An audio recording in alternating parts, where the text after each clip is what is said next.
وأورثنا القوم الذين كانوا يستضعفون مشارق الأرض ومغاربها التي باركنا فيها وتمت كلمة ربك الحسنى على بني إسرائيل بما صبروا ودمرنا ما كان يصنع فرعون وقومه وما كانوا يعرشون. أعوذ بالله من الشيطان الرجيم. بسم الله الرحمن الرحيم. الحمد لله رب العالمين والصلاة والسلام على سيد الأنبياء والمرسلين نبينا محمد وعلى آله وصحبه أجمعين ومن تبعهم بإحسان إلى يوم الدين.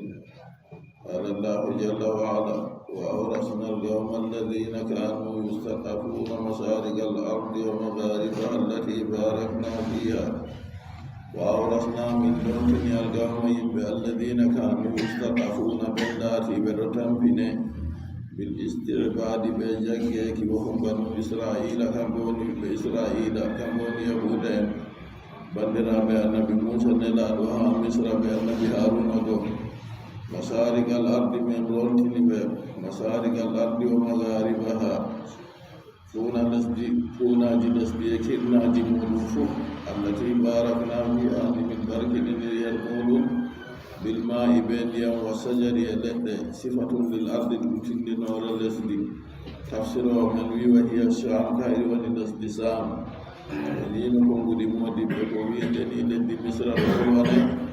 den bo yimɓe misra go fir'auna ɓe yimɓe muɗum fu kalkama nden kalendi man kayre ndin ɓe rontina to ngol wi kay ɓe ka naɓe wurti wuro manna naɓe wurtino leddi misra ka ɓe erti maayo maliyana to nden kam ɓe lottake ha sam kadi kamɓe go ɓe rontinama lesdi man allah sen iɗo windi o barkiɗini ɗum o tammal kalimatu rabbikal husna kalimawol jawmirawo ma boorgol timmi وهي قوله حنقل ونكون معه ونريد أن نمن على الذين استضعفوا في الأرض ونجعلهم الوارثين الذين أصبروا القنقل ونريد من دموي أن نمن مجاكيا من على الذين استضعفوا دوبتا بنا في الأرض الذي ونجعلهم الوارثين من قلب كم وندون توب الذي ɗum woni ɓe rontake ndi kadi jonta kam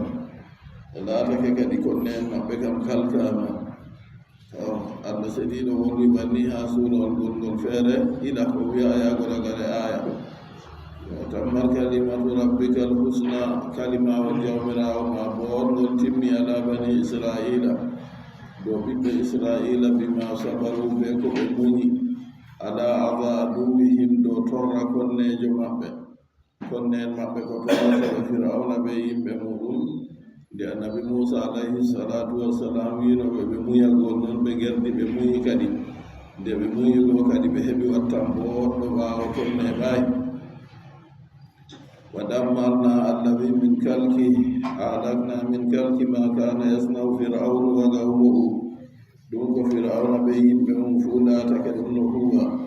أهلكنا وخربنا الذي كان يصنعه فرعون وقومه من كلك من يبني خلق فرعون بين بمول بلات بلنقوة من الإمارة يبقى مهلك أي يقول فرق البتل وارتكوجة استوار وارتكوجة تاريخة يبدأني بيجي دقال استدائي ويهدار المحايدين وبفرق يا الله لك هيوكم جلن ونون افتخايو ɗon man ɗo woodi ayɓe ɓe ngaɗino allah hakkiɓe accikuuje ɗe hanani jam hakkilo kadum ka waajitoroɓe majum to ni mbi adama laanake kanko o jam imanaku o yahi o raari kuje ɗe o yi woodi waaju ka heimo her majum o waajitortoɓe majum kadi na bana iri yimɓe feere yahata kayum diinotoɓe nder duniya kayum kam ha weltinina gite muɗum ɓe kujeji nonnon nden waɗana ɗum waajuton kam nafayi ɗum وما كانوا يعرسون إقبلات من القمطة بكسر الراء بما سكي على الذي يعرسون وضمها قوم يعرسون yarfa'una min al-bunyani ko ɓe laati ɓe ɗo ɓamta iggo e mahale ko ɓe mahanno mahale maɓɓe towɗe nda piramidji ɗo yimɓeji ɗo giyani kamɓe ɓen mahi ɗum ɗum ɗo tabiti bo ha hande en ɗo giya kadi ta jamu yaake wonɓe galano masinji bo cembiɗɗi ɗi ɓamtata ɗi eftata kuje mahale bana jonta ɗo yimɓe manon ɓe gadata ɓe daɓara maɓɓe no ɓe gadata fu rigre woore fu to ɓe yeccima e 2 centimétre ɗo nde woni nde mari se hayɗinama nden bo ɓe jaari ɗum ha nokkuje towɗe ɗo ha ɓe mahi piramidji ɗo no ɓe waari ɗum yimɓe feere wi ɓe gaɗat ɗum ɗo leɗɗe on ɓe daso oɗon go ha ɓe jara ha nokkure ɓe mari haaje fu ngam ɓe ɗuɓɓe na ɗum goɗɗo goto doole maɓɓe bo ɓe gaɗat ɗum kamɓe go giltinko'en ɗo doola ɓe kamɓe israilinko'en kamɓe woni bani israila go ɓe kuwi kuje go nden ɓawo ɗon allah ceniɗo wi wa ma kanu ya'risun e ko ɓe laati ɓe ɗo towna yarfa'una min al-bunyani ko ɓe ɗo ɓamta iggo e maale ɗon man fu allah ceniɗo wi halki kuje go ko allah ceniɗo lutti nder majum bo ɗum lutti kayum bo ɗum laatake kadi jonta kam jam hakkiilo ɗo waajitoro be majum no hakkiilo wala yaha laara kayum bo weltinira darde muɗum tan wa jawasna ببني إسرائيل البحر فأتوا على قوم يعكفون على أصنام لهم قالوا يا موسى اجعل لنا إلها كما لهم آلهة قال إنكم قوم تجهلون الله جل وعلا وجاوزنا من يتري التجاوز وفي أمرنا من يتري من سالي جنتك هذا كم تؤيي جنتك على فرعون بي بمنك ولنا مهذا جنتك دمي على بني إسرائيل كدي وجاوزنا سلوه في قصة بني إسرائيل ونهاد الفوق في جنتك قصة بني إسرائيل وما وقع من كفر النعمة eko ukki ha maɓɓe ibgo e buɗuki moƴƴere kufranago moƴƴere allah seniɗo allah moƴƴi ɓe nda jonta ɓe ɗon no jagge torraji go woni no dow maɓɓe ɓe heɓi ɓe tetinama nda hujjaji boɗi ɓe ɗo gi'a jowi ragareji ɗi en jangi ɗo ni kanji tan ɗi ke'iɓe ndiyam wari heewi kamɓe ndiyam go nasta cuuɗi maɓɓe baɓɓatti wari ɗo fitina yimɓe kamɓe ɗi memayiɓe tenɗi wari ɗo fitina giltinko en kamɓe ɗi memayiɓe paaɓi wari ɗo fitina giltinko en ɗi memayiɓe ƴiƴam wari jiɗɗani ndiyamji giltinko en kamɓe ndiyam go memayiɓe kadi ɗum ɗo kamɓe tan na heino ɓe sappo ma ko ɓe tetina ha jaggu nden kamɓe ɗo jotta kam ɓe ɗumani ɓe wari ɓe ukki ha bononta feere wa ma waga min kufri nima ko ukki ha maɓɓe kadi ibgo e wuɗuki moƴƴere allah wal qaba'ihi e kalleji kuuɗe kalluɗe ɗe ɓe laati ɓe ɗon kuwa wal maksudu min dhalika tasdiyatu nabi sallallahu alayhi wa sallam ko woni nufaye ha bolwa ɗum ɗo ɗum muññitinki annabijo soltinki suno ha maako suno go woni ha maako ha sola yana accamo kadi o laatake de o nena yimɓe maako sadi ɗo ɓe jaɓayɗo nafottintamo harisun alayhim bilmuminina raufur rahim elede maako ha yimɓe fof silma ɗo o yi andano annabi Musa ɓe annabi Haruna ko waadino ɓe yimɓe muɗum hawtade ɓe noon go ɗuuɗɓe maɓɓe man silmayi wa tahwifu ummatihi nonnoon hunnugo ummatore maako bo min an yafalu misla fiilihim ibgo e tata ɓe kuwani ba iri yeru kuugal giptinko en ɗo tata ɓe kuwa ban iri yeru kuugal firawna ɓe yimɓe muɗum ɗo ɗon kadi jotta kam allah ceniɗo wi wa jawasna bi bani israil min ƴattiri be ɓiɓɓe israil abarna min ƴaddake o wi al amru huwa al intigalu min janibin li akhara ɗum sottago daga nokkure yaha nokkure wonde bana ɗon gaɗa laawol ni a ƴaɓɓita hettira gaɗa magol ni a wiyan abartu tarik mi ƴattake laawol ɗon lintigalihim min aljanibi sarqiyi lilgarbi o wi kanjum man ko waɗi ha ɗo wa jawasna man ɗo ngam sottaaki maɓɓe daga nokkure jiha nokkure fuuna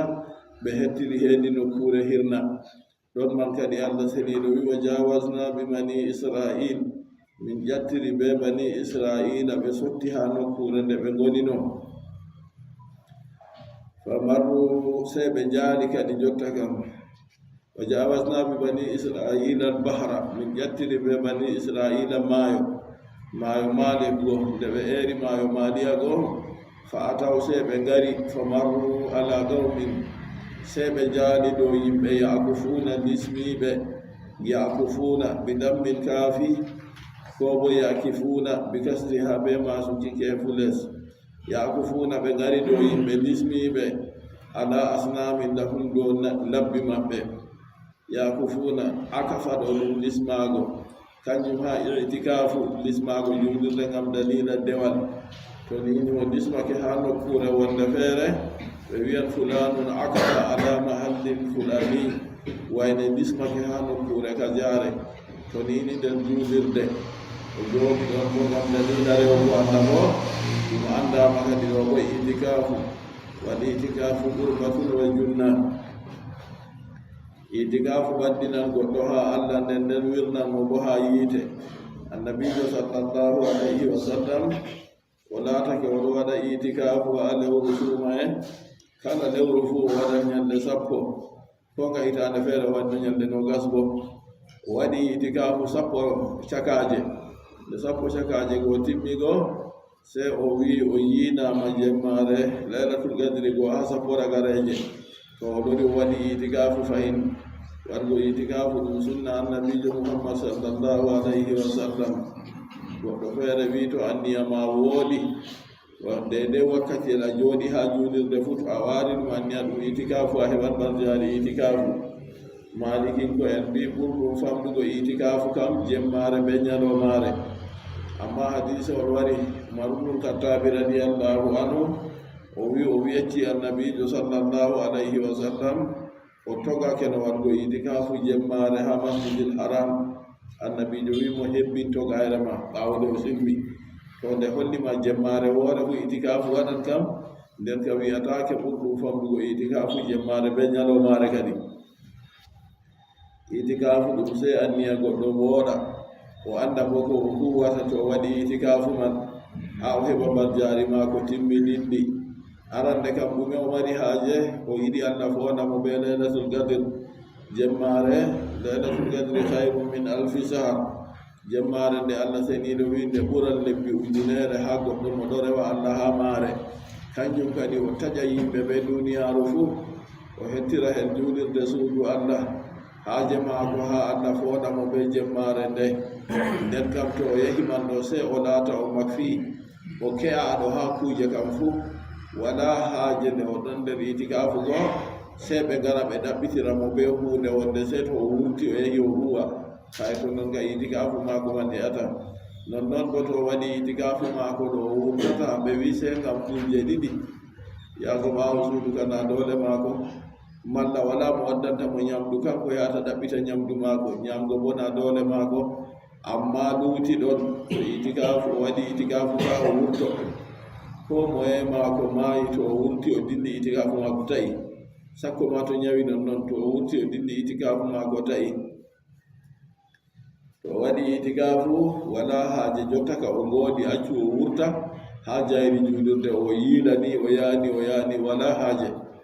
oɗo jooɗi ha nokkure maako, o woni ɗo ton, o jooɗata ton, o waaloto fuu. nden ko o huwata ɗo, o juulan, o jangan qur'anu, o innan Allah seniiɗo dow laawol ngol annabijo muhammad sallallahu alayhi wa sallam wanginiri yimɓe rewra Allah seniiɗo be maagol. o lismo banni itikafu woni barjaari ɗuuɗi. kawo barjaari man a yi arande kam o taƴake yimɓe fuu, o hettiri her suudu Allah, o laati kanko o yillake Allah on. nden bo ngam dalila o rewa Allah. nden kam nder laawo juɗɗo to a waɗi itikafu ɗo, accu useni kuuje goɗɗe feere ɗo. masala en ndeɗemgel borgore ndi ɓiɗɗe gunde ɓurdi ɗo maati, wara waɗa ton termoji ɗo dari sera ma, kala ha suudu ma ka ɓuran no non nder laawo juɗɗo. accu ɗo ka fuu a waddata piyen ma pamaren ni tan a we'ita ngam ɗume beɗa a hoyni tan jemmata a wonna julurde yewwa kanjum on waɗi a waɗinta ɗo ma amma so na non wala haaje hunde wonde feere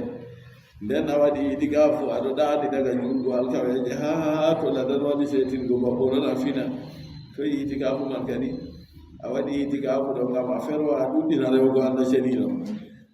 nden fayinta a waɗi itikafu kana a ta'ake kuuɗe duniyaru fu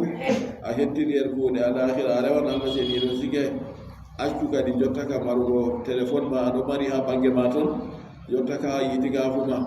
goɗɗo ƴewna ma a noota alaji wayne mota ka jawa ɗo na warti yewwa mota ma ɗo warti sige o to dongal ka jawon dokka wayne dongal ka jawon dokka wayne ceede bo a jaɓa a yaha versanami ha banque to a versi ɗo bo a riɓanami nambama mi yiya nden hawjum ɗon to a waɗayno itikafu ma ka ɓuri non nan a waɗi itikafu kam maɓɓo wurtuɗo ka pat to a andi non man waɗan ta yaadu ɓe magel ha julirde man ma sakko wurta ɗo kam manda bo to a yaadi ɓe magel ha julirde a waɗa ɗume ha magel nam mode avion a waɗa jottaka ko goɗɗo joni ma nastata hanas ko haaje ma ɓe magel kangel bo a yiɗi aɗo jangira qur'anu ma so nanon ka wurta alaman itikafu to a waɗi itikafu ɗo a hoosata bana kaɓɓitowo limse a hoosata limse a yaha jotta ka dawraji aɗo haɓɓita ha nder julirde a ferwi ha heɓa ceede waɗata non to a waɗi non ɗo a wurti itikafu ma wonni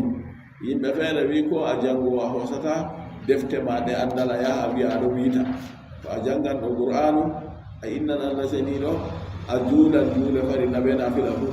dani itikafu ma ko mbaɗata to a yiɗi ha barjaɗi ma timmina kam sahabo en to ɓe gaɗi itikafu ɗo to ɓe gurti ɓe jahan haaje ɓe jahan ɓaawo suudu ɗo ko goɗɗo ñawɗo ɗon nder saare ɓe jaɓata ummul muminina Aisha radiyallahu anha to ɗon itikafu o wurti goɗɗo ñawɗo ɗon nder saare maɓɓe ni o ƴamata on man no wayi ɗo ka fu wala haaje ma sam accu ɗon kam a suklora be rewgo Allah ceniɗo habdu kadi nden kam to a waɗi itikafu wana ɗuɗɗina jangde kadi ɓurɗum timmugo itikafu ɓe mbi ñalde sappo ɓurɗum tuddidirgo man ha malikin ko en ɓe wi jemmare be ñalomare amma en mbi ko ngudi modiɓɓe ko wakkati seeɗa a jooɗi ha julirde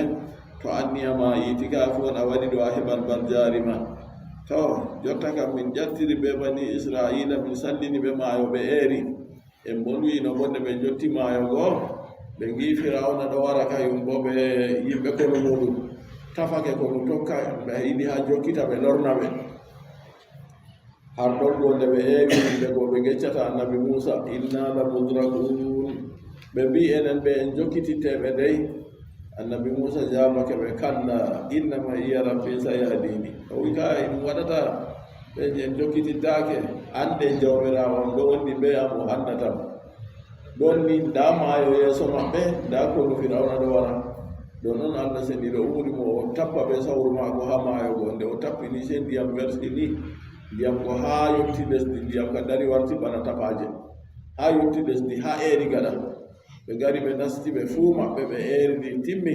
firawna ɓe yimɓe muɗum fuu ɓe nasti hoore ɓaɗi eeraago ɓaawo nasti di Allah yofti ndiyam ɗaɗum waɗi halki ɓe fuu maɓɓe wa jawasna bi bani israila albahra min ƴattiri ɓe ɓiɓɓe israila maayo min erni ɓe famarru ɓe jaali kadi ala gawmin dow yimɓe yakufuna nismiɓe ala yakufuna ɗo waɗi en dari ha itikafu seeɗa ɗo bidammil kafi wa kasriha yakufuna ko yakifun ɓen man nismiɓe ala asnamin lahum ɗo labbi maɓɓe yugimuna ɓe ɗon jooti ala ibadati ha dow rewki labbi goo ɓe ɗon jooɗi ɗon to jonta non noon yimɓeji dinaji bonniɗi ɗo a tawa ha cuuɗi maɓɓe feere way yimɓe ɓe ka ɗon nismi ha cuuɗi man foroy ɓe jooɗoto ɗon ɓe dinnata ha hadise wal annabijo sallallahu alayhi wa sallam wino yimɓe tato wonwi ha bambare ha saɓɓaje nde dada ɗo saɓɓini ɗum o wi ɗon nder maɓɓe goɗɗo feere wiyeteɗo jurais ɗo o laati o ɗum waɗi sawma'aru maako sawma ɗo ɗum suudu goɗɗo totto o rewata Allah totto o warata fu tata wi an ka jangi arabiya a tawi sawma woy a wawi arabre anyiba julirde ndana modibbo mi waɗi sawma ayal am ni ndaɗo on sodanne ba on gaɗa ha mota mi yiɗi mi mabbita ngel anda ko o wiyata modibbo sawma aɗo na julirde sawma aɗo ɗum suudu dewal nasarajo nder maaru o walata nder maaru o rewata anda to jurayju ɗo ɗon ɓe suudu muɗum ha nokkure o woni goo oɗo rewa allah ɗon nden woodi gaynako feere bo ɗo wara siwta ha maako debbo ɗon nder rewɓe bani israila en debbo jeenowo waɗirteɗo misalu ɓe ngarol nde ɓe bolwi haala jurayju ɓe dewal muɗum debbo man wi to on yiɗi mi fitinan mo to on giɗi mi fitinan mo inna kayda kunna azim allah wima fewjere rewɓe ɗon nde mawnde fewjere sayɗanu kana noy daifan fewjere sayɗanu no yotti fuu kañum ɗo ɗum daif amma fewjere rewɓe allah wima ɗum azim o wi to on yiɗi mi fitinan mo ɓe mbi o ko ɓe giɗi kadi yimɓe hannde goɗɗo ɗo rewa allah kaye kamon ɓe maako o tooñi on na to ɗon go se o yehi ha jawmo suudu sawma arugo ha jurayju go o habdi ha jurayju go hallida ɓe maako faalaymo gaynako go nde wari kayum se o hemñinanimo nafsu jeenidi ɓe maako sababu ɗon go o hoyi reedu wakkati nde o dañi ɓiɗɗo o hoosi o yarani yahude en o wi to nda jurayju mon mo o wiyanno dewowo allah bana muɗum go nda ɓinngel mi dayni ɓe maako nannan fasigare inna kayda kunna azim ɗon go ɓe heɓe tawi jurayju ɓe pii ɗum ɓe fusi suudu muɗum o wi ko waɗi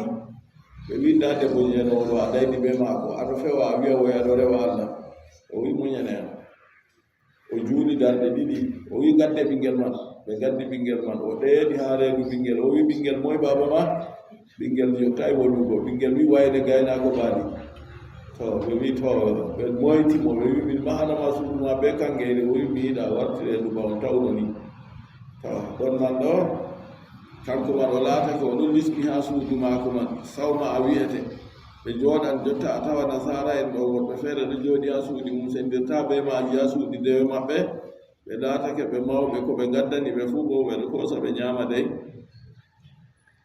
ɓe gadda kuuje sadaka ɗo kamɓe man ɓe koosa ɓe gaɗa ɗum no ɓe mari haaje nonnoon ha jaman annabijo sallallahu alayhi wa sallam daga yeeso o nenaaka woodi nder sahaba en maako biyeteeɗo salmanul farisi radiyallahu anhu salmanul farisi ɗo ha leddi farisa leddi iranna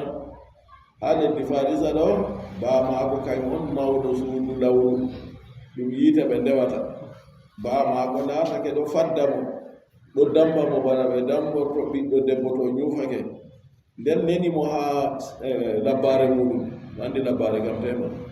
ha wuro haaɓe muɗum wimo o yaha o lora ndaw nde o yahi go se o tawi nasara en ɗo ndewa allah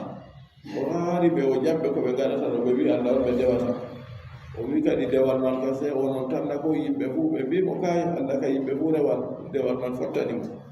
o neeɓi ha maɓɓe seɗɗa nde o hooti ɗawawi wakkati nde o hooti bamako ƴamimo o wi ndami tawi yimɓe ndewoɓe allah dow dewal man ɓorngal ɓuran dewal meɗen ɗo mi neeɓi ha maɓɓe on baba go fiimo haɓɓimo gam tata o dilla ɗon go heɓi o yewi ge'elde o doggi o dilli o yewtawi ɓeɗo go tokkuɓe o dillidi be maɓɓe ha o dillidi be maɓɓe go o wondi be mawɗo maɓɓe mawɗo go ɓeɗo jaada be muɗum ha ɓe jahata go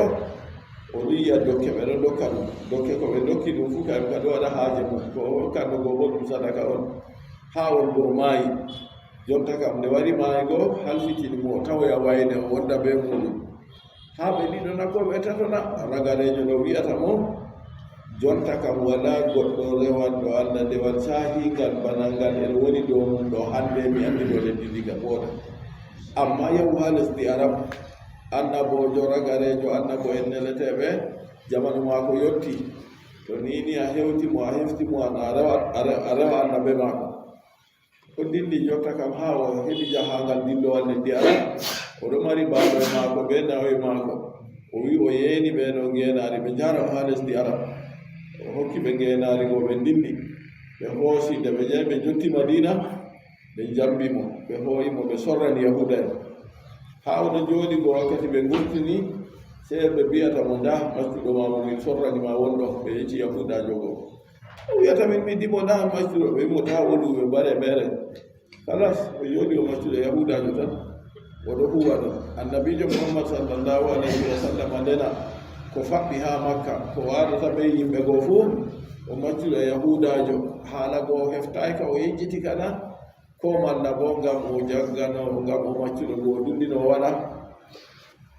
hande annabijo sallllahu alayhi wa sallam feri hooti wuro madina ayi ko allah hoddiranimo na ha wuro madina ko on ɓe sorri mo nde annabijo hooti wuro madina yowa se o siftori haala ko nasarajo mawɗo ko wino mo amma yeccimo tindinoje annabojo man o wi woodi huɗe bana hatamum ndu fuu waɗum ha saka balɓe annabijo ɓe wi hunde won ba yerande jawgal ni ɗo ɗo oɗo man yeccimo o wi oɗo man ñamata sadaka bo nasarajo go yeccimo o wi dokkal bo annabojo man ñaman oɗo mandi ɗi nden o laati kanko oɗo huwana jagorɗo maako yahudajo ɓe jooɗiɗi be sobajo mo ha les lekki kanko oɗo waɗi ha dow lekki dibinoyi ɓendi oɗo taabuki man se o nani ɓeɗo bolwa na o ekkiti yahudajo o faɓɓi o wawi kadi ɓeɗo bolwa ɓeɗo wiyana yimɓe madina ɗo seyi hande ɓe wi annabojo maɓɓe mo ɓe ndenan no waranno go warti wuro madina hande se haala go wartani o diwtoni ha o nesi dokkugo daga dow lekki go be hakkilo o juppi o ƴami ɓe nde o ƴami oɗo go fiimo henɗo fiimo maraw ana maccuɗo kayi kama ɓe haala jagorɓe o lori o lorti hakkugal maako banane wakkati nde o huwi o timmini geɗal maako je ɓe hokkimo goo o hoosi ha o jarriba ko nasarajo go winomo goo o yahi o tawi ɓe o hokki ɓe bukki dibinoje goo o wiyata ɓe on hoɓɓe ha wuro ngo on ɗo mari haaje ko on ñaama on anda wuro nda sadaka mi waddani on annabijo sallllahu alayhi wa sallam wi sahaba en ɗum ñaama kayum ñaamayi o wi to o heɓi oɗo feri warti ha wuro margo dibinoje ɗiɗaɓol man bo waddi sadaka oɗo ñaamayi janngo bo nde o wari fahinta o wiyata to on hoɓɓe mi wari lartugo on ɗan dibinoje mi waddani on saahu annabijo sallllahu alayhi wa sallam hawri be sahaba en ɗum ñaami yowa o heɓitindinoje tati jiken jotta ka lutti gootel nde o wari fuu jonta ka o daro wakkere ɓaawo annabijo sallllahu alayhi wa sallam hadiseji sahih bouhari hadisewol gongol haa ɗo umar ibnul khattabi radiallahu anhu se nangi mo mosli mo ɓe limse maako difi a maccuɗo yahudajo a wara dara ha ɓaawo nulaaɗo allah ɗo haa yewtira mo ɓe kalluɗum na o wiyata wala kalluɗum nda haaji am komi wari nulaaɗo allah lestinimo jaare muɗum o yii hunde go kongol feere ɓe wi ha o daroto man ɗon ni nulaaɗo allah hirɗiti da ko o mari haaje lestinimo jaare mo nde o wi o wubbi nulaaɗo allah o woyi o yecci ɗum issa maako kanko o daga islama siwa sam oɗo tefaka allah fodimo ɓe maaka hande o wi amma o maccuɗo yahudajo nulaaɗo allah wi moya o windina ɓe yahudajo man deydey ko o huwata ɗum o rinda o yahi yahudajo wimo se o asbina lekkon dibinokon temeɗɗe tati ɗe pat bo ɗe nanta gootal ko waati fuu o rimdata yo ceede bonoyno hokka ɗum dirameje noyi wodi ko yejjiti bana wala mo waɗi ko gooto nulaaɗo allah sallllahu alayhi wa sallam umri ɓe mballitamo hawtugo ceede go ɓe kawti ceede nulaaɗo allah umri mo o yaha o wasa gasɗe man o wasi gasɗe man ɗo o wallina lekkol dibinokon go ha sera gasɗe man ta wawa nulaaɗo allah sallllahu alayhi wa sallam yehi asbini ɗe ɓe juuɗe muɗum ɗe fuu majja ɗe nanti salmanul farisi rimɓi to ɗo bo koye golwiɗo haala e yakufuna ala asnamin lahum go kamɓe bo nda a yi jotta kam o yi ɓeɗo ko hokkete go pat sadakaji ɓe dokkanno ɗo pat ɓeɗo sigi ɗum kamɓe ɓe ñaman tan ɓeɗo waɗira haajeji maɓɓe ɓurna yimɓe fuu banniɗe allah reni hen to hakkila ha islama fuu banniɗe ɓe dokkete hunde nda hokku yimɓe sadaka ka jaɓa a waloro tan wodi ko ɓe wima nda ɗo hokku yimɓe sadaka to a faami kam na jeema hokku yimɓe sadaka ɓe wima ɓe wiyayma cendema hokku yimɓe sadaka kam ya hokkuɓe wa amma bi ni'mati rabbika fa haddis moƴƴere jawma to moƴƴima ɗo yewtu miɗo yewta haala man tum ɗo ngam yimmiɗinago maaka miɗo jangina fajira se keddu am leddu suka maako waddi seede boɗo temeɗe ɗiɗi o wi seede ɗo ɗum jakka amma mi sendira yimɓe booro jowi jowi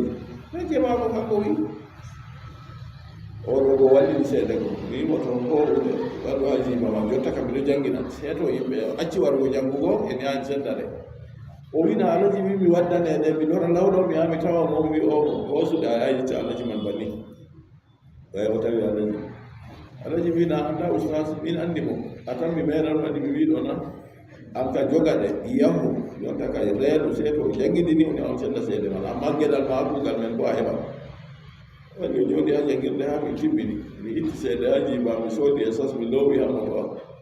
min jaha o min dara min silmina min dokka ɗum seede min yiya ha o goɗɗo feere min dayotiray sama a fattude amin nde tati fu mi yahi mi tawaymo mi waɗanoy kadi kuuɗe nde allah yeɗay mo sey o wiyata mi sike janabu ɗo waali ha doftata a yejjita dey mo addama no woninta wi to a wi en hokkamo en dokkamo amma nangam o addami yahanamo o kayse en dokkamo mi wi en jam min sendi seeɗe go timmi o yahi o wiyata jagorɗo maako alaji seeɗe ɗo ko on oustas memaki de essence ma ha jiba maako no itti o soodi o loowi a moto maako mi leyi min wancini o wina mi wima min andi mo ana andamo a andande min wondi be maako ko nafiyam o itti seeɗe bono capan jeeɗiɗi o hokkimo o winda yaron useni to mi ta'a no way ɓurano tawgo mo capan joyi nden haramu a yi hunde no wayi muño useni ta ñamu kuje haram hunde nde anda si miɗo windanima ɗo a heɓan to a yaawi a ñamri haram ɗo to a tabiya to kano ɗo ɗo nasallah salamata wa lafiya yimɓe jiɓani ɓayi to nini ɓe hokki yimɓe hunde dacen nde yewwa ɗo kam jotta kam ɓurduɗo nder maɓɓe mo ɓuri hakkilo ɓuri dabare hoosa ko ɓuri ɗuɗugo hokkaɓe ko lutti bo onon bo dacen nde ɗo kam malla bo yimɓe yiyata ma sam ɗum majja ɗum fu majum ɓe jaani kadi dow yimɓe lismiɓe ala asnamin lahum dow labbi maɓɓe ala gawmin dow yimɓe yaako fo nde ɓe eeri maayo maaliyago ɓe tawi yimɓe jotta kam ɗon lismake dow labbi maɓɓe yabuduna ɓe ɗon ndewaɗi yimuna ala ibadatiha ɓe ɗon jooɗi dow rewugo labbigol kamɓe man ni ɓe tawri ɓe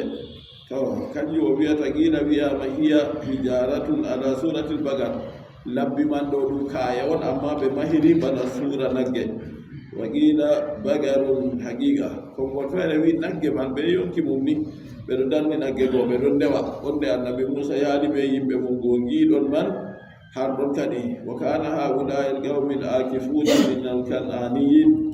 alladina umira moussa bi qitalihim bada dhalik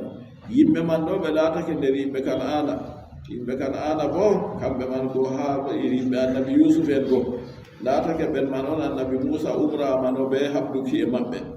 ɓe ɗon lismi dow labbi maɓɓe kam wakkati bani israila gi naaɓe go ɗo rewa lawrugo gaɗu ya moussa allana ilaha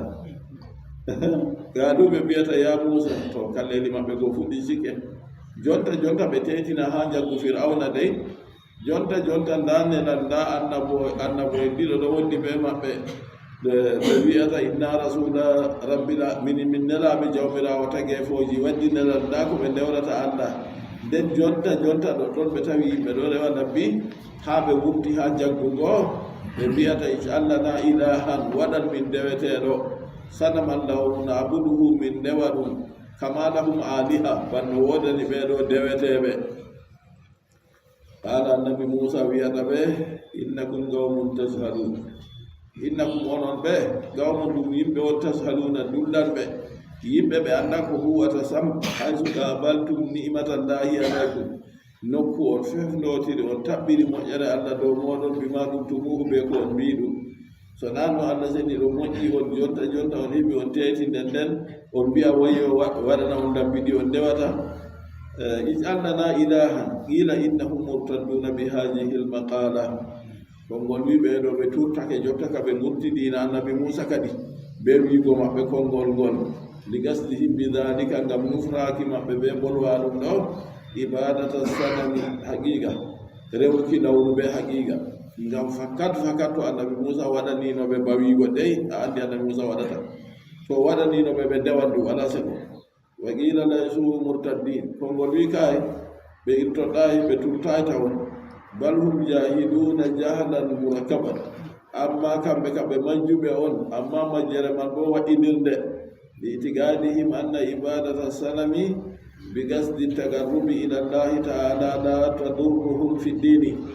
to ɓe ɗon man ɗo ngam dalila haɓɓere maɓɓe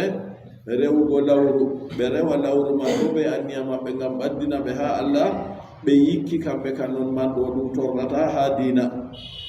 to ni laati wa ala kulli halin fa hajihi lmagalatu fi sar'ina riddatu o wi do kala no wiyete fuu konngol ngol ha sari a meɗen kam ɗum turtuki wurta dina islama wa ali to ɗon man ɗo ni ono wiide de ɓen man ɓe daari yimɓe ɓe yaarino man ɗo yimɓe on rewoɓe gaari ɓe ɗo rewa goto ɗum laatake ɗum ka e on ɓe waɗi ɗo suura nagge malla boto ɗum nagge on haqiqa on ɓe tori annabi Musa waɗana ɓe kamɓe bo deweteɗo nde ɓe ndewa bana ɓe ɗo mari deweteɗo ɗo to ɗon man ɗo ɓe yejjiti jonta kam nde ɓe ɗon gondi ɓe annabojo Allah kam na umrore ka ha maako woni ɓe ƴamanno mo jonta ka ko ɓe ndewranno Allah seniɗo kadi na ɓe mbi'a yo annabi Musa waɗana ɓe deweteɗo kam annabi Musa wiyata ɓe inna haula'i mutabbarun ma hum fihi متبر ما هم فيه وباطل ما كانوا يعملون قال أغير الله أبغيكم إلها وهو فضلكم على العالمين. النبي موسى عليه الصلاة والسلام ويت بإن هؤلاء متبر ما هم فيه da ɓe aton ɓe on giyata rewoɓe gaari rewoɓe nagge rewoɓe lawru ɗo kuugal maɓɓe man mutabbarun haalikun ngal kalko wanma fii ko ɓe woni her muɗum wa batilum ɗum mere ma kanu yamaluna ko ɓe laati ɓe ɗon kuwal huwugo deydey rewugo tan Allah seniɗo kuugal man ngal nafata deweteɗo man kanko ma o fotayi o nafa hoore maako sakko o nafatana maako o fotayi o hisna hoore maako sakko o hisna hoore maako deweteɗo kam tagɗo asamanji ɓe lesdi ɓe ko woni hakkude maaji qala annabi Musa wiyata a gayrallahi am geykum ilahan a gayrallahi belatana Allah ni am geykum mi ɗaɓɓitinta on ilahan deweteɗo mabudan deweteɗo kadi nda Allah seniɗo liniyam ha moɗon on ndewamo he ayna wa asluhu asli magol am gilakum ha am geykum ɗo am gilakum mi ɗaɓɓitanta on na am geykum kam mi ɗaɓɓitinta on to am gi asli magol o wima am gilakum mi ɗaɓɓitanta on kana Allah on mi ɗaɓɓitanta on deweteɗo fayna ha on ndewana wa huwa faddalakum alhaal bo Allah on mo ɓurni on alal alamina dow tagefoji fi zamanikum heedi jamanuru moɗon bima zakarahu be ko o inni ɗum fi gawli her konngol maako wa isan jeyna to ɗon man ɗo Allah seniɗo ɓurni ɓe kamɓe man ɗo bani israila ɓurnal man ɗo ɓurni ɓe fi jamanikum tafsirowo man wi fi jamanikum wato ha jamanuru maɓɓe on Allah seniɗo ɓurni ɓe ɓurnidi ɓe ɓe ɗume bi injaihim wa igragi aduwihim wa inzalil manni wa salwa alayhim to Allah seniɗo ɓurnidi ɓe bi injai ɓurnidi on bi injaikum ɓe hisnuki on wa igragi aduwikum e yooluki konnejo moɗon nda jonta firawna ɗum min jaggo on wartiri on on maccuɓe nden onon go min gari min kisni on on eeri maayogo goɗɗo fotayi nastugo eera ɓe koyɗum konnejo moɗon go nasti ɗon o halki kanko ɓe yimɓe maako fuu wa inzalil manni wa salwa alaykum e jibbinki almannu darman wa salwa ɓe sososi alaykum dow moɗon haa ɓe gondino ɓe annabi Musa goo woodi nokkure ɓe umrano ɓe njaha ɓe kaɓa har ɗon go ɓurna maɓɓe fuu annabi Musa wiɓe to ɓe jaali maayo ngo ɓe warata ɗo tata ɓe jara ha maayo man so nato goɗɗo yaran nden newre woore ka ta ɓura non to ɓurni non fu nden ka wonda be maako Allah jarribiri ɓe ɓe ɗon kacca ha tuka nde ɓe yaali maayo ngo tata jam kadi ɓurna maɓɓe fuu jari no ɓe jarriri ndiyam ɗo non non kuɗo lowi ɓernde maɓɓe maayo man ha toye ɓe mbi nahrul urdun ɗum maayo urdun maayo man ha Jordani to woni to ɗon go nden ɓe laatake ha nokkure Allah uri ɓe ɓe yaha konugo nde daga nde ɓe yari ndiyam go kuɗon lowi ɓe ɓe mbiyata annabi Musa yaha haɓa kay be jawɓirawo mum ɓe yaha ɓe haɓa ɓe konne amma min kam min seedata min ɗo jooɗi ha nokkure nde har ɗon Allah seniɗo jarribi ɓe nokkure ɓuray farsahu 40 weeti fajiri ɗo ɓe umma ɓe dillan jahangal ɓe jaha to hiiɗi ɓe tawa ɓe ɗo appelɗen ɓe ummino go duuɓi 14 ɓe ɗo wembi ɗon ko ɓe ñaamata har ɗon fayinta Allah seniɗo waddani ɓe moƴƴere wonde feere wa injalil manni wa salwa jippinan ko ɓe mannu darɓam ɓe mbi hunde man ɗo bana jumri ni danejum tekkuɗum to ɓe ñaami gomi ɓe kaari ɗon ka fu itti wa salwa ɓe sososi colli jippa ɓe nanga soɗɗu man no ɓe giɗi fuu ɗon bo ɓe kirsa ɓe ñaama ɓe kaɗama bo taa ɓe siga ɗum kanjum ɗo sey ɓe sigi nde ɓe sigi ko Allah tawi ɗon ɗo bo fayin salwa ɗo sososi ɓe wi'ata na solli sa'aadi day moɗi bo e wa salwa e solli sa'aadi kayidi sa'aka solli man ɗo e jippinandi ɓe yonkimaji on ko moy fu nanga dede haaje muɗum irin colli man ɗon jonta yimɓe ɗo wurna ha meɗen ɗon miɗon no yiya ɗum kam mi anda to ɗi ɗon jonta ko ɗi waɗa gerade man fu ɓe ɗon jara ha boutique ji soggu gerakon man kawaɗon pamaron ni mi tawa jogere horu ni nden a yiya ɗo ɗeppe ɗeppe ni colli man ɗo nandi bana gerle amma pamarum jonta gerlal mawnugo colli man ɓe ɗo wiya ɗum ɓe français tema kay kani ko kay ɓe wiyata inde colli man nafɗum machine je woni ha ɗo man jonta man fu to goɗɗo ñaami ɗum nafɗum to ñaami ni tawa iri ñawji ka fu timmi ha maɓɓe kamɓe man nda mannugo e jippine ɓe ñaama nda colligo ɓe nanga ko ɓe giɗi fu ɓe kirsa ɗon go ha pellel wembere go kanjum man fu ɓe wi kay ta sige bo ɓe sigi ɗum may ɗum ta'i to ɗon man fu dede ko Allah ɓurniri ɓe ha jamanu maɓɓe woɓɓe feere keɓa iri man walaysa tafdiluhum ala jamiil alamin na ɓurnaaki maɓɓe ɗo faddalakum alal alamina ɗo na Allah ɓurni ɓe ɗo tageefoji fuu dey wa huwa faddalakum alal alamin Allah on ɓurni on dow tageefoji ɗo na moggal tageefoji fuu fa inna ummata muhammadin sallallahu alayhi wa sallam afdalu min jamiil umam ngam anda ɗum yo ummatore annabijo muhammad sallallahu alayhi wa sallam kayre nde ɓuran moggal ummatoje fuu to nden ka ɓe ɓurnama man ɗo ha ummatore nde ɓe wondino heedi jamanuru maɓɓe to ɗon Allah seniɗo ko yisniri ɓe har ɗon man o wi ha dede ko Allah seniɗo moƴƴi dow maɓɓe ha jamanu maɓɓe ko Allah seniɗo ɓurniri ɓe be majum kanjum o wi bima zakarahu ɓe ko o wolwi ɗum fi gawɗiyar konngol maako wa is anjaynakum min ali fir'auna yasumunakum وإذ أنجيناكم من آل فرعون يسومونكم سوء العذاب يقتلون أبناءكم ويستحيون نساءكم وفي ذلكم بلاء من ربكم عظيم. قال الله جل وعلا وإذ أنجيناكم وإذ واذكروا شفتره onon bani israila en waskuru siftore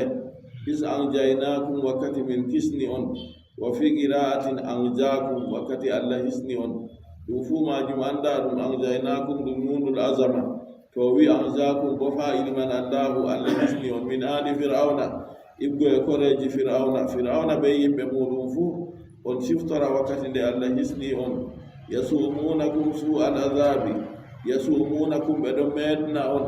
yukallifunakum ɓe ɗo defñita on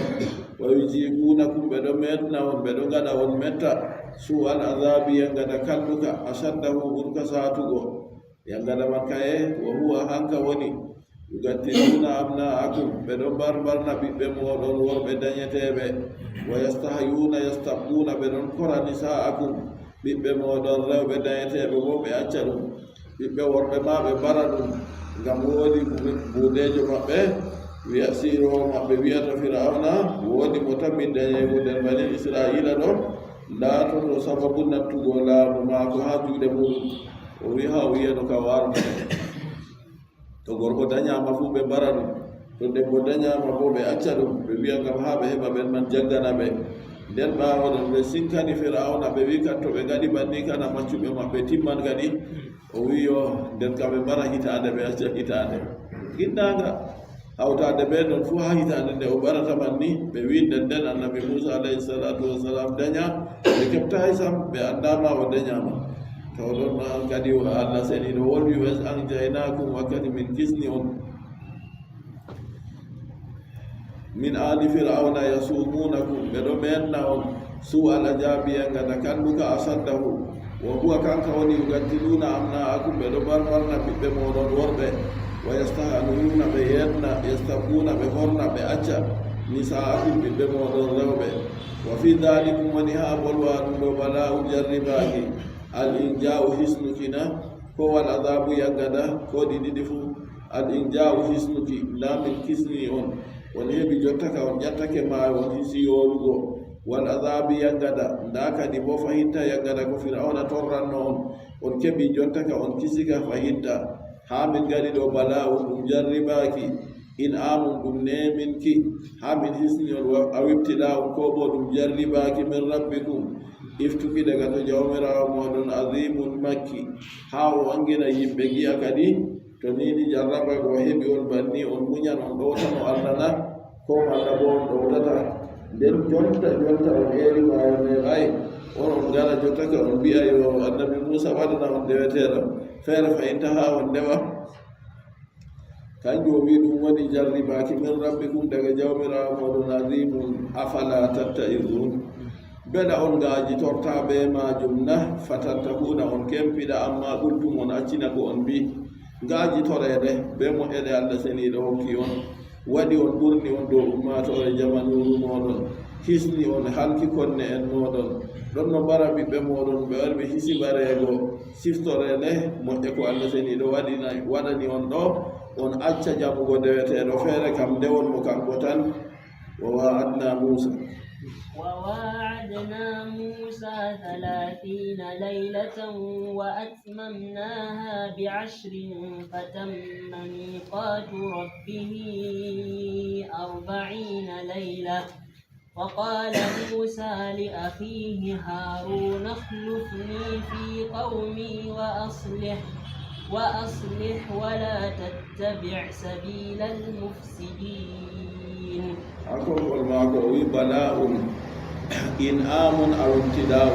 ɗum moƴƴuki ko ɗum jarribaki kanjum o wi ɗon man ɗo yuhbiruhum hal yaskuruna yahtabiruhum hal yaskuruna fa yujaru kadi waɗi o jarribiri ɓe be majum kamɓe man ɓe gettan moƴƴere allah seniɗo nden ɓe garjena aw yakfuruna fa yuaqabu malla ɓe mbuɗat moƴƴere allah seniɗo ɓe kufra ɓe jangite to ɗon man allah seniɗo waɗi jarribiri ɓe banni nden en yi kadi jotta kam law kamɓe kaɓe ɗon no habda ha ɓe rewa ko duuti allah seniɗo on hawtade be majum allah ɓe seniɗo wi banni wa wa'adna Musa nden min inani Musa kadi min inani annabi Musa 30 layla jemmaje 30 jemmaje allah seniɗo wolwiri ha ɗo to dede konngol man ha jarribaki allah seniɗo jarribiɓe ɗo ɗon man ɗo woni hen muɗum ban dede ko wari dede to goɗɗo yetti moƴƴere allah seniɗo ɗum tabbitinan yarda allah qala ta'ala wa bashiri sabirin seenu an muhammadu seenu muyɓe ɓe hen muyɓe man alladina ija asabahum musibatun qalu inna lillahi wa inna ilayhi raji'un ɓen to ni masibo wapi ɓe mbiya minin ɓe min godani allah minin ɓe min lortoɓe her allah masibo ko ɗum mayrego to waɗini goɗɗo wiya non inna lillahi wa inna ilayhi raji'un amma na bana yimɓeji wiyata gaalu inna lillahi ɗo gaalu kana umri yimɓe on ɗo ka ɗum umrore ɓen to nini masibo wapiɓe gaaluɓe mbiya to gaaluɓe mbi inna lillahi wa inna ilayhi raji'un to ɗon man non fahinta to nini waɗi banni man ɗo ɗum moƴƴere nden kam ɓi adamajo to wi banni o wattitinte hayru ha masibo ko wapimo e goɗɗo kayum bo mo tikki kayum bo wooki waɗi bonondaji bo so natorɗo on ɓesdantamo wa wa'adna bi alifin wa duniha o wi wa wa'adna min inani Musa bi alifin wa adna be wa wa'adna ko ɗuti alifi min inani Musa 30 layla jemmaji 30 nukallimuhu inda intihaiha min bolwanan mo wakkati timmugi jemmaji 30 go min inani mo jemmaji 30 man o waɗa ɗume ha maje bi an yasumaha o suumode wa hiya julqida kanjum woni lewru siwtorandu fasamaha o suumide kadi na goɗɗo ƴaman wiya kadi na ñalawma on suumetene no o wiri kadi jemmaje on ɗon modi bo jamada iri majum ɗo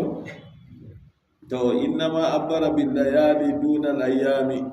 o yecciri be jemmaje on ko luti ñalomaje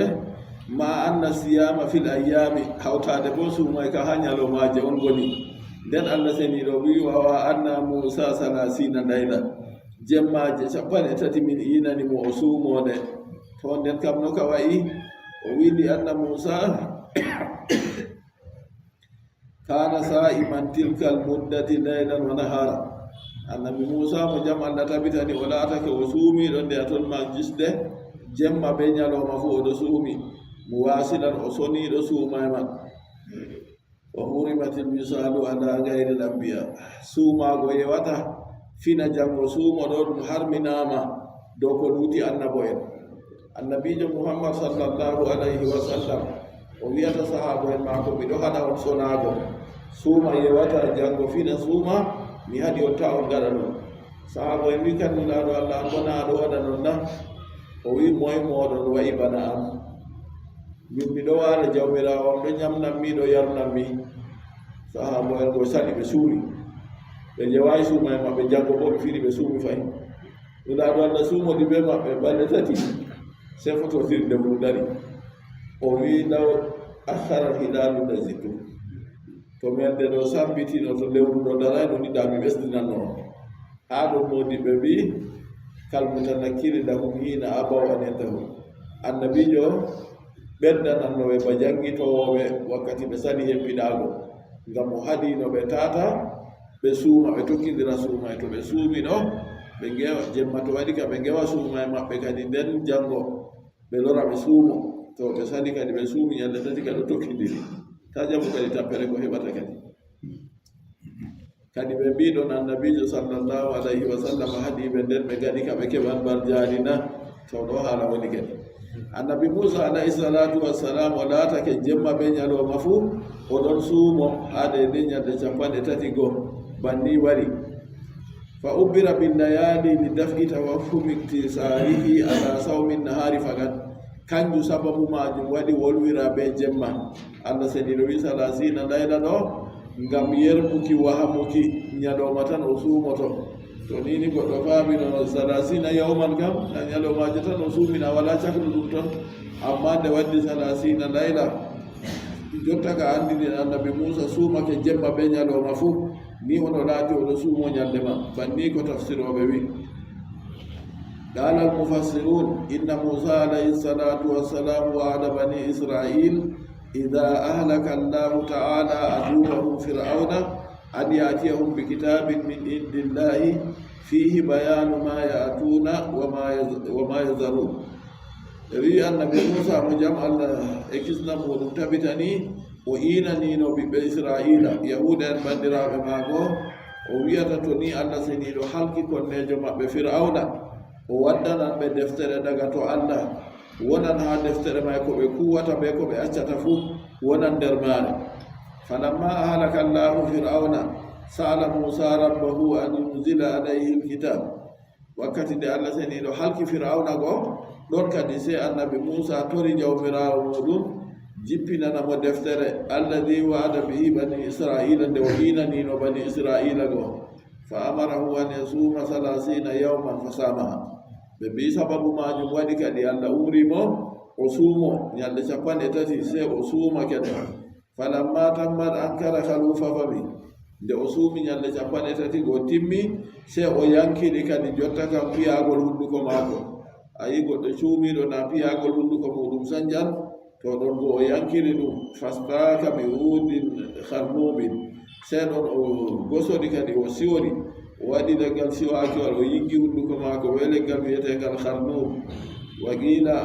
akala min waragi sajar konngol feere wi o ñaami ha ko leɗɗe o ƴakki ha ko leɗɗe go ha kaccegol ha hunduko maako go itta fa qalatil malaikatu kunna nasummu min fika ra'ihatal miski fa afsadtahu bi siwak ɗon se malaika en mbiyata mo yo min laati min ɗon no sorkiɗo uurengol urdi misikiri ha hunduko ma se a wari a wonniri ɗum ɓe wargo siwakiwal nde a woggi ɓe siwakiwal ɗo jotta ka uurengol man itti ta nana banni nder nde a julɗo wala a ɗana wi a yiggata hunduko ma nasta yimɓe ɗe kay a yigga wuɗu ko maɓe siwakewal jorngal ta moosina ndiyam mana mona bo to malaika en wimo banni fa amarahu llahu an yasuma asra jilhijja na ɗum lewru siwtorandu noon o suumino allah umrimo kadi bo o suumo ñande sappo a lewru layhaji fa kana fitnatu bani israila fi tilka al asr nden fitina bani israila en laatake ha ñande sappo goo kadi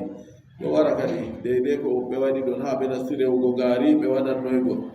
ɗon allah seniɗo wi min umrimo o suumo salasina laylatan jemmaje 30 to o suumireɗe timmi jemmaje ɓe ñalowma fuu wakkati timminkire nukallimuhu min bolwinanmo indanti ha iha wakkati timmuki maaje o bi an yasuumo ha o suumoɗe wa hiya jurgiida kanjum on lewru siwtorandu fa saama ha o suumiɗe falamma tammat ankara halufa fihi nden ye timmi ñalde 30 goo ankara halufa famihi se o yankiri jotta kan luuɓeengol hunduko maako fastaka o siwi fa amarahu llahu allah umrimo bi asratin ukhra o suumo ñalde 10 goɗɗe bo li yukallimahu ngam allah wolwindiramo bi halufi famihi ɓe piyagol hunduko maako man kama qala taala bano allah ɓangiɗo wi wa atmamnaha bi asrin min timminirɗe ɓe ñalde 10 jotta ka o lori o ɓesni o suumi goɗɗe feere kadi ha ɗum sika ñalde jotta kadi ɗe siki ñalde 40 to ha nder maɓɓe yimɓe dinaji bonniɗi man yahuda en ɓe nasara en ɓe mbiyata way ɓe ɗo suuma e maɓɓe kamɓe fuu amma ñalde 40 ɓe suumata lewru ka jaaru ha sappore ka jaaru noy suuma e maɓɓe man ɓe ñamata kusel ɓe ñamata ko mari yonki kam fuu noy way ɓe suumi on ɗon suuma iri suuma e tawi ɗo na suuma je dewal kam suuma je ñawdigu tema to yaake man ɓe jarata bal ɓe waɗata ɗume alhaal bo bal ka harmi ha maɓɓe kon dey na se yaake suuma e maɓɓe man tan taw suuma e maɓɓe man ɗo ka ɗum suuma je fewre na ɗum suuma e gonga allah seniɗo umri annabi musa alayhi salatu wassalam o suumi jotta ka ñalde 10 hawri ɓe ñalde ɗeyago ɓe ñalde 30 ko o jotta ka ɗum timmi kadi ñalde 40 na allah inanimo wolwananmo yaake man wa atmamnaha bi asrin fatamma miqatu rabbihi wa atmamnaha min timminire bi asrin ɓe ñalde 10 min jilhijjatim koye lewru layhaji fatamma miqatu rabbihi inorde jawmirawo maako timmi kadi wakta waadihi wakkati inankimo bi kalamihi ɓe wolwinki maako iyahuɗo maako ha allah inanino mo wolwananmo goo ɗum timmi 40 alhaal ñalde goo 40 laylatan jemmaje tamise o waddi laylatan ɓe masugo dow ɗo wa qala musa li akhihi harun 40 goo jotta kam annabi musa alayhi salatu wassalam o wiyata derdi ko harun jotta ka o dillan allah seniɗo wolwananmo kadi ha nokkure o wolwantamo man ha toy o wiyata haruna inda dhahabihi ila aljabali wakkati dillaki maako hanko annabi musa en hoosere li munajati ngam dalila wundotirki ɓe jawmirawo munajatu ɗo on woni boɗiɗe goɗɗo hakkunde maako ɓe oyatan jotta ka jawmirawo wolwananmo kadi bil munajati ngam wundotirki o wiyata annabi musa hamma maako ɗo ikhlufni luutam kun khalifati laatu a luuto am laatu anon a khalifa jo am an woni halfowo ɓaawam fi gawmi heedi yimɓe am wa asli abrahum moƴƴin fi maɓɓe bo wala tattabi tata tokka sabilal mufsidina ɗatal bonnoɓe bi muwafakati ɓe fondarki ɓe alal ma'asi dow gedde ɗo annabi musa wasi annabi haruna alayhi salatu wassalam jonta ka o dillan kadi ha jawmirawo wolwanamo ولما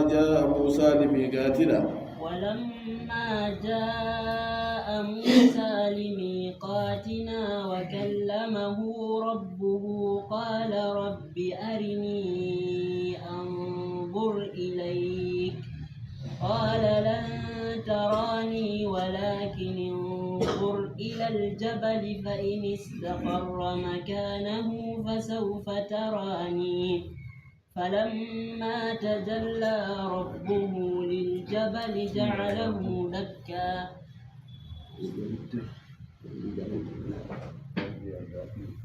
جعله للجبل دكا وخر موسى صعقا فلما أفاق قال سبحانك تبت إليك وأنا أول المؤمنين. عندي آية جوتك إن